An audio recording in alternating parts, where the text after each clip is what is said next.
नमस्कार मित्रांनो, तुमच्या सगळ्यांचं मराठी गुंजन व्हॉइस या चॅनेलवर खूप स्वागत आहे. आज आपण मन हे बावरे या कथा मालिकेचा 11वा भाग बघणार आहोत. प्रेम व्यक्त न करता शब्दांशिवाय काळजीचे धागे विणतात हृदयाच्या रेषांमध्ये. प्रेमाचे हे असेच असते, काळजीची गुंफलेली वेल, शब्दांच्या सीमाबाहेर, ओठांवर हसू, डोळ्यात चिंता. प्रेम व्यक्त न करता काळजीची असते हीच वेदना. स्पर्शामध्ये जाणवते ती माया. प्रेम न सांगता काळजीने भरलेली त्याची छाया. न बोलता केलेली ती मूक सेवा. प्रेमात गुंतलेली काळजीची ती प्रत्येक वेल्हाळ भावना. प्रेम व्यक्त न करता निशब्द प्रेम, काळजीच्या ओलाव्यात दडलेली हळवी वाटचाल. प्रेम व्यक्त न करता एकमेकांची घेतलेली काळजी ही अव्यक्त, निशब्द आणि हृदयात खोलवर रुजलेली असते. अशा प्रकारचे प्रेम शब्दातून व्यक्त न करता कृतीतून अधिक उलगडते आणि मनात खोलवर आपले स्थान बनवते. असंच काहीसं मंजिरी आणि रायाचं नातं आहे, व्यक्त न करता खोलवर रुजलेलं. सगळेच घरी गेले.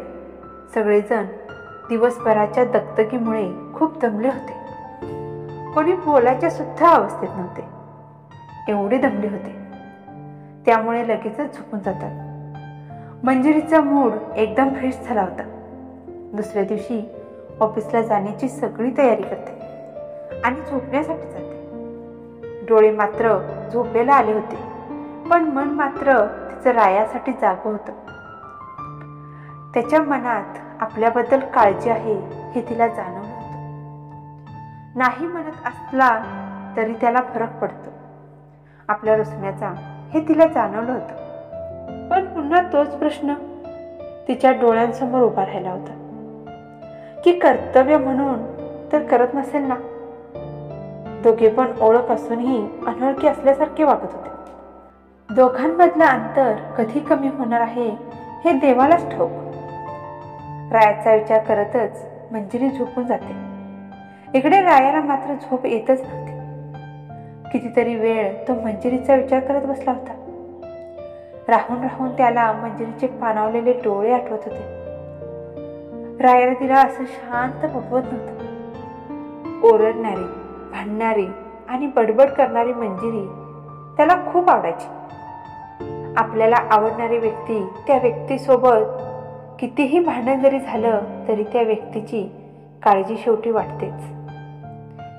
प्यार बड़ी अलग चीज है यारो, जो हंसाती भी है और रुलाती भी है, दिल लगाना जानती है और तोड़ना भी. एक कहानी हर दिल की है, बताती भी, कभी शबनमी ख्वाबों में खो जाने का, तो कभी तन्हाई में रात बिताने का. प्यार की यही रीत है, ये सिखाती भी हर लम्हे को जीने की, चाह जगाती भी दिल के रिश्तों का ये अनोखा सफर. कभी मिठास, कभी दर्द का समंदर, प्यार का ये जादू हमें बांधती भी और टूटे हुए दिल को जोड़ जाती भी. टीव्हीवर चालू असलेल्या प्रोग्राम मधल्या या ओळी त्याच्या कानावर पडल्या. तसा तो म्हणाला, या जगात प्रत्येकजण आपापल्या आयुष्यामध्ये रमलेला आहे. इथे कोणालाच कोण किती बुडाला तरी काही फरक पडत नाही. मग कशाला या सगळ्या गोष्टींमध्ये अडकून पडायचं. चला मंजिरी मॅडम, मी आता पुन्हा त्या वाटेवर कधी जाणार नाही. तुझ्या डोळ्यातलं पाणी बघून एका क्षणासाठी झालो होतो मी हळवा, पण आता मी स्वतःलाच सावरला आहे, स्वतःला समजावलं आहे. त्यामुळे पुन्हा माझ्याकडून असं होणार नाही. बसल्या बसल्या विचार करून करून राया मात्र दमला आणि तिथेच झोपून गेला. पण त्याच्या गालावर हसू मात्र होतं. पण ते हसू का होतं हे त्यालाच ठाऊक. 15 दिवसानंतर लग्न आलं होतं. त्यामुळे दोन्ही घरात अगदी धावपळ आणि गडबडघाई सुरू होती. रायाने लग्नासाठी 15 ते 20 दिवसांची सुट्टी काढली होती. सगळ्यांना लग्न ठरलं आहे म्हणून सांगितलं होतं, पण लग्न कोणाशी ठरलं आहे हे मात्र रायाने सांगितलं नव्हतं. रायाच्या मित्राला मात्र होणाऱ्या नवरीची खूप काळजी वाटत होती. कारण रायाचा स्वभाव पहिलाच रागवणारा, चिडखोर होता. रायाशी लग्न करणारी मुलगी खूप संयमी हवी, असा रायाचा मित्र विचार करत होता. मंजिरीने सुद्धा काही निवडक लोकांनाच लग्नाचं कळवलं होतं. कितीही रायाचा राग जरी येत असला तरी शेवटी तो आता तिचा होणारा नवरा होता. त्यामुळे तिच्या मनात एक वेगळी फिलिंग येत होती. रायाच्या आईने रायाचं लग्न ठरलं म्हणून घरात छोटीशी पूजा ठेवली होती. घरच्या लक्ष्मीच्या हातून ही पूजा व्हावी अशी रायाच्या आई बाबांची खूप इच्छा होती. आज पहिल्यांदाच मंजिरी रायाच्या घरी जाणार होती. तेव्हा मंजिरीच्या मनात एक प्रकारची धाकधूक लागून राहिली होती.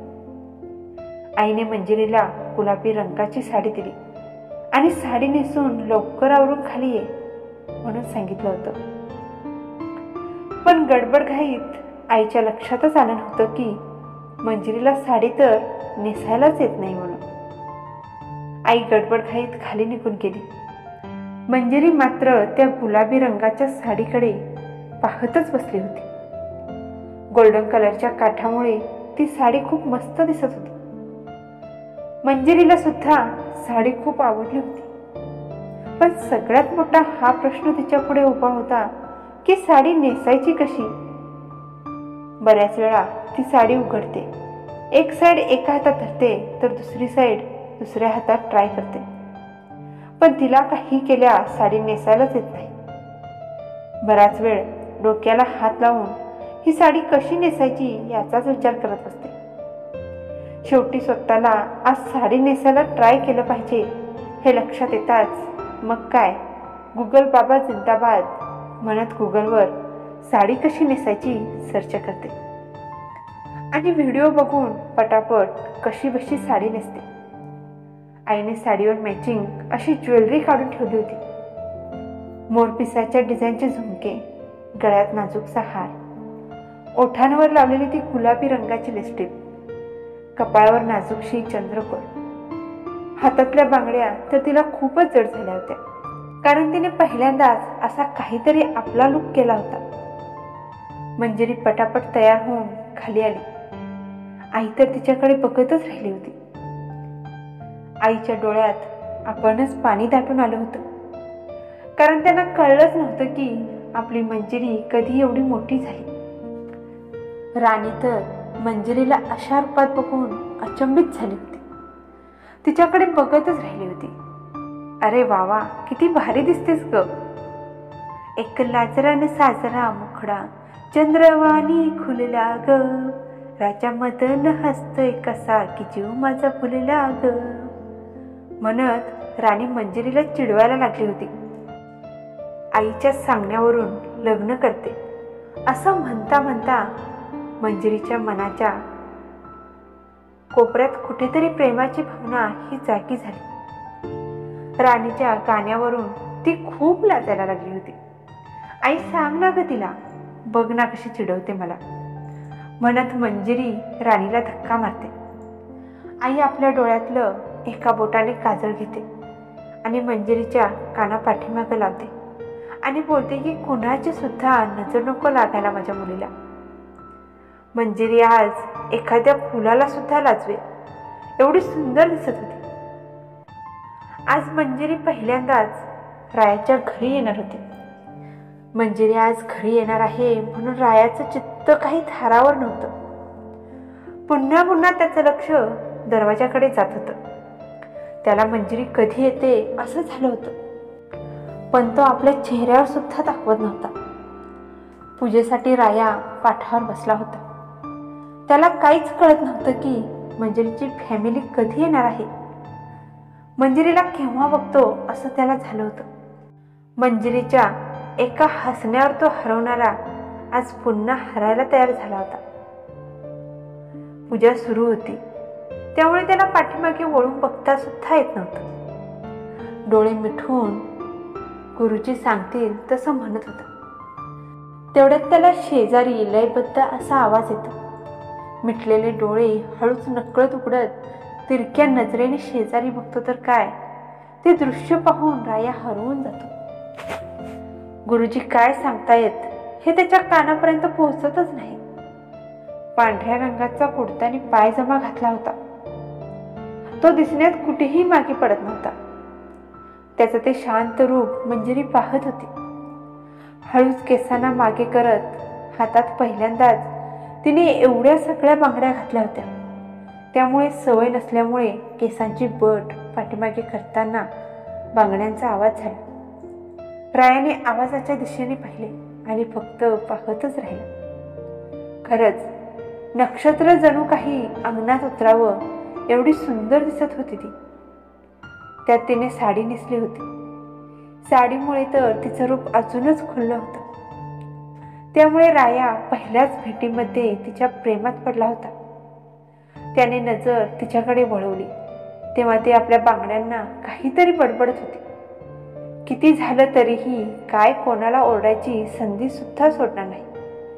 त्या बिचाऱ्या बांगड्यांवर सुद्धा ओरडायला लागले म्हणत राया गालातल्या गालात खूप हसत होता. पण खूप सुंदर दिसते, आज खूप गोड दिसाले. गुरुजी 2-3 वेळा रायाला आवाज देतात, पण रायाचं काय लक्षच नव्हतं. त्याचं लक्ष सगळं काही मंजिरीकडे होतं. गुरुजी रायाला बोलतात की पूजेमध्ये लक्ष असू द्या. गुरुजी हळूच बोलले होते, त्यामुळे इतर कुणालाही ऐकू जात नाही. पण रायाला मात्र गुरुजी काय बोलले हे कळलं.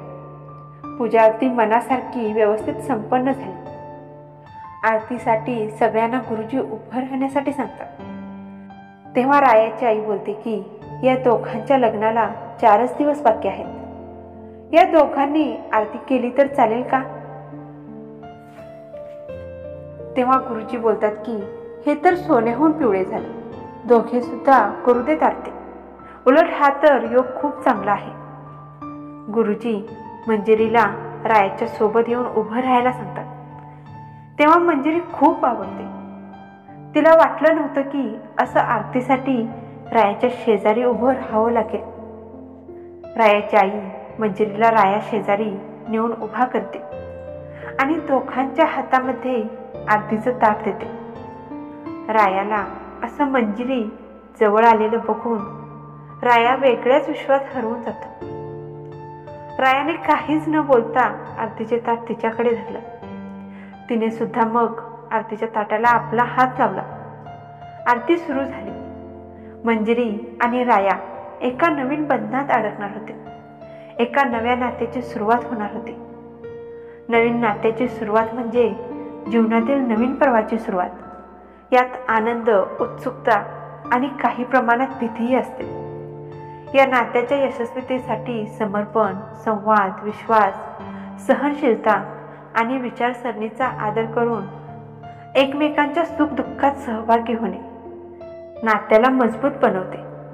अशा प्रकारे नवीन नात्याची सुरुवात एकमेकांना ओळखण्याची, समजण्याची आणि आयुष्यभरासाठी एकत्र राहण्याची सुंदर प्रक्रिया असते. हळूच त्याच्याकडे पाहणारी ती आज खूप जास्त आनंदी होती. कधी काळी तिने पाहिलेली स्वप्न आज पूर्ण होत होती. तो तिच्या आयुष्यात येईल अशी आशा मावळली असतानाही त्याचं अचानक तिच्या आयुष्यात येणं हे तिच्यासाठी खूप स्पेशल ठरलं होतं. आरतीचे ताट पकडताना तिच्या हातामध्ये असणाऱ्या बांगड्यांचा होणारा आवाज, मध्येच एका हाताने चेहऱ्यावर येणारे केस बाजूला करताना तिची होणारी ती गडबड, खांद्यावरचा पदर सावरताना तिचा होणारा गोंधळ, हे सगळं काही त्याला खूप भारी वाटत होतं. त्याला एका गोष्टीचं मात्र खूप आश्चर्य वाटलं होतं की तिला सगळ्या आरत्या तोंडपाठ होत्या.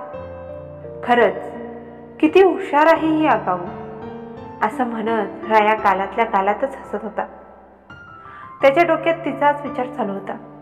तो का हसत आहे याच्याकडे तिचं लक्ष जातं. तिला कळतच नाही की तो का हसत होता. आरती झाली तसे गुरुजी म्हणाले, सगळ्यांना आरती द्या आणि मोठ्यांचा आशीर्वाद सुद्धा घ्या. दोघे पण जोडीने पाया पडा, तेवढीच प्रॅक्टिस होईल तुम्हाला. गुरुजी अगदी हसतच बोलले. गुरुजींचं बोलणं ऐकून सगळेच खूप हसायला लागले. मंजिरी आणि राया दोघे पण एकमेकांकडे बघतच राहिले होते.